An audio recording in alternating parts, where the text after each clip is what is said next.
Centauro RGO, a wheeled vehicle sitting at BR 11.7 in the Italian ground tree. Once available only as a store pack, it has now been converted into a Gold Eagles Premium. As a close relative of the Centauro 120, the RGO doesn't really bring any fundamental technological breakthroughs to the table. It still rocks the same familiar 120mm gun and hit-fact turret system, with export-oriented modifications tailored specifically for the Royal Guard of Oman. The most obvious upgrade here is the added protection suite, though it comes at the steep cost of a noticeable weight penalty. And being a wheeled vehicle, it naturally comes with all the classic wheelie boy syndromes. Paper-thin armor, the inability to neutral steer like a track tank, combined with a rear-mounted turret and an absurdly long hull, all of which make navigating tight spots and close-quarters engagements an absolute nightmare. So that brings us to the real question. With all these glaring flaws practically written on its forehead, is this Centauro actually any good? Granted, as a wheeled vehicle dropped into a game almost entirely dominated by heavy armor, it certainly looks pretty damn fragile. But hold your horses, my friend. Don't rush to conclusions just yet, because I can assure you, the actual performance of this Italian supercar will completely blow your mind. Since it's a wheeled vehicle, we might as well start with its powertrain.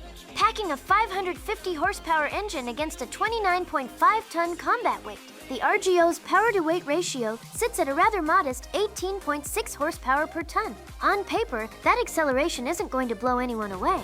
Yet in the current game files, its top speed still hits an impressive 110 kilometers per hour, with a reverse speed of around 22 kilometers per h. Then again, low-speed agility was never what the Centauro was built for. Its wheeled chassis, paired with a high-speed transmission setup, allows it to rapidly cross the map once it gets up to speed. In other words, while it might not be the fastest out of the gate, as long as the terrain allows, this Italian supercar will quickly unleash its true potential. What makes this even more interesting is that, in real life, the 120mm Centauro supplied to the Royal Guard of Oman was actually upgraded with a new V6 diesel engine pumping out 650 horsepower. Yet in War Thunder, the RGO is stuck with just 550. Even so, that 110 kilometers per h top speed still gives it exceptional map rotation capabilities, especially on those massive, wide-open maps. Next up is the Centauro's firepower. The RGO utilizes the exact same OTO Melara 120mm 45 caliber low-recoil smoothbore gun found on the Tech Tree Centauro 120, and their ammunition loadouts are virtually identical. The top-tier dart available to both is the CL3143, a tungsten alloy long-rod APFSDS boasting a blistering muzzle velocity of 1,705 meters per second, along with 586 millimeters of flat penetration at 100 meters. Even though the RGO relies on traditional manual loading, with an aced crew, you can squeeze that reload time down to a rapid 5.0 seconds. This means you're not just getting devastating single-shot penetration, but also a ridiculously formidable rate of sustained fire. Beyond its sheer firepower, the RGO also boasts a fantastic electronic suite. For starters, both the commander and the gunner get access to Generation 2 thermal optics, alongside the Scout Drone standard to light vehicles.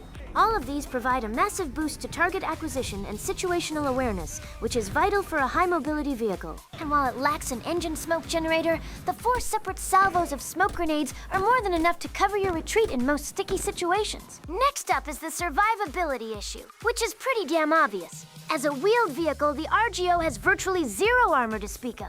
Nearly every main gun in the game can easily deal lethal damage to it, and IFVs equipped with heavy autocannons can completely tear this Centauro to shreds in a single burst. To make matters worse, even if you miraculously survive that initial hail of fire, damaged tires, steering linkages, or other critical modules will instantly rob you of your mobility and your ability to fight back. However, the Centauro has one very distinct ace up its sleeve. Thanks to its front engine layout and mid-to-rear turret placement, the engine block, transmission, and that insanely long hull itself can actually act as pseudo-structural armor at certain angles. While none of this will stop a top-tier APFSDS cold, it can occasionally absorb the penetrator and post-pen spall before they reach the crew compartment in the back. Especially when facing enemies head-on, this layout offers surprisingly decent structural survivability. When up against main battle tanks that rely on single-shot lethality, you'll frequently run into situations where your front end gets completely shredded, yet your turret crew remains totally fine, allowing you to turn around and slap the guy right back. And the final nail in the coffin is the turret traverse speed. Honestly, for a wheeled vehicle that heavily relies on high-speed maneuvers, the Centauro's turret rotation feels pretty out of sync with its mobility. Even with all modifications unlocked and riding on an aced crew, the horizontal traverse speed on the RGO caps out at a modest 28.6 degrees per second. But hey, don't panic, it gets even worse. The 12.3 Centauro 2 sits at a miserable 22.9 degrees per second under the exact same conditions. If you're used to playing modern MBTs with lightning-fast, high-speed two-plane stabilizers, driving this thing is definitely going to bring you a bit of a headache. All in all, the Centauro RGO is a vehicle with a very distinct, or rather, extreme personality. Even though it's technically a wheeled vehicle, Gaijin still slaps a light tank label on it. That said, the overall tactical playstyle remains identical, trading armor for high mobility to constantly flank, roam the map, or scout targets for your teammates. But credit where credit's due. The driving dynamics and handling of the Centauro series are easily among the absolute best in the entire game for wheeled vehicles. However, as I mentioned earlier, its survivability issues, combined with the sea of autocannon slinging IFVs and light tanks at 11.7, especially heavyweights like the BMPT, means your gameplay experience can occasionally take a massive hit. Long story short, this thing completely discards its shield to hone its spear. In other words, its vehicle attributes are ridiculously unbalanced. That extreme fragility heavily lowers its skill floor.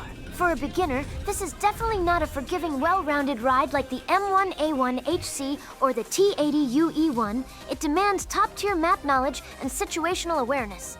But if you're a seasoned veteran considering whether to grind the Italian ground tree, this vehicle will undoubtedly give you a truly unique flavor of gameplay. So if you enjoyed this video or found it helpful, please consider subscribing to the channel. I'll be bringing you a lot more insightful vehicle reviews coming up soon!